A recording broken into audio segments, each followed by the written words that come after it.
আয-যুলমু যুলুমাতুন ইয়াওমাল কিয়ামা। নবীজি বলেছেন কিয়ামতের দিন দুনিয়ার জুলুম বহুমুখী অন্ধকার হয়ে আসবে।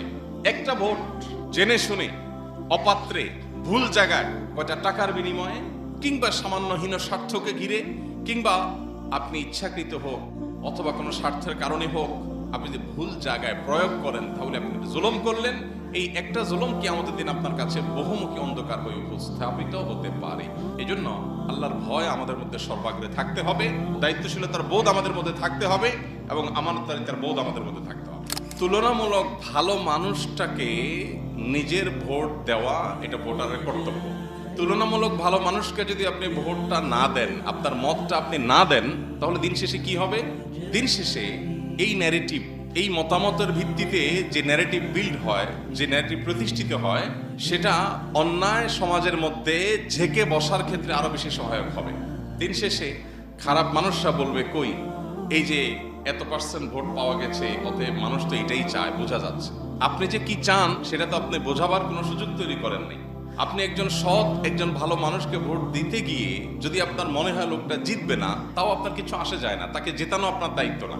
আপনার দায়িত্ব হলো সঠিক জায়গায় সঠিক সিদ্ধান্তটা দেওয়া। সঠিক জায়গায় সঠিক সিদ্ধান্তটা যদি আপনি দেন, আল্লাহর কাছে আপনার দায় থাকলো না। এবং সেই সাথে আপনি যেই মতকে বিশ্বাস করেন সঠিক বলে, সেই মতের পক্ষে একটা মতামত কাউন্ট হয়ে গেল। এটা ওই মতের পক্ষে ন্যারেটিভ বিল্ড করার ক্ষেত্রে এক পদক্ষেপ হলো, এক পা হলো আগাবে। আর যদি আপনি বিরত থাকেন, তাহলে এখানে ভালো এবং মন্দের যে প্রতিযোগিতা, যোগ্য এবং অযোগ্যের যে কম্পিটিশন, এই কম্পিটিশনে আপনার কোনো ভ্যালু অ্যাড করা গেল না। ফলে মন্দের পাল্লা ভারী হওয়ার আশঙ্কা থাকবে। নির্বাচনকে সামনে রেখে নেতাদের কাছ থেকে কমিটমেন্ট আদায় করেন যে আপনি নির্বাচিত হলে দ্বীনের জন্য কি করবেন, ইসলামের জন্য কি করবেন, দেশের কল্যাণার্থে কি করবেন। আর শুধু করবেন করবেন বললেই হবে না, মিথ্যা প্রতিশ্রুতি দেওয়া এটা তো আমাদের দেশে নির্বাচনে হালাল জিনিস হয়ে গেছে। মানে নির্বাচনের সময়ের জন্য দেখা যায় টুপিও পরে আছে না, নির্বাচনের টুপি, মাথায় পট্টি দেওয়ার কালচারও তো আমরা দেখেছি না, যে নির্বাচনের আগে মাথায় পট্টি, এরপর নির্বাচনের শেষ পট্টি আর কিছু নেই, আছে না? নাই। তো যে ব্যক্তি ধোকা দেয়, সেই ব্যক্তি আপনি নির্বাচিত করার পর সে যে আবার ধোকা দেবে না, তার গ্যারান্টিটা কি? এখন কথা হলো, ভাই কারে পাবো? কেউ তো ভালো না, কেউ ভালো না, মন্দের ভালো। মানে ভালোর মধ্যেও তো তুলনা আছে, যে যতটুকু আপনার হাতে সম্ভব ততটুকু আপনি চেষ্টা করবেন।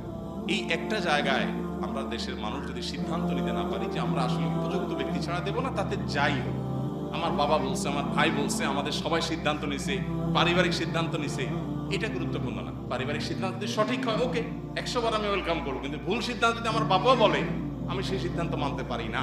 আমার ভাইও যদি বলে, আমি সিদ্ধান্ত মানতে পারি না। অতএব এই একটা বিষয়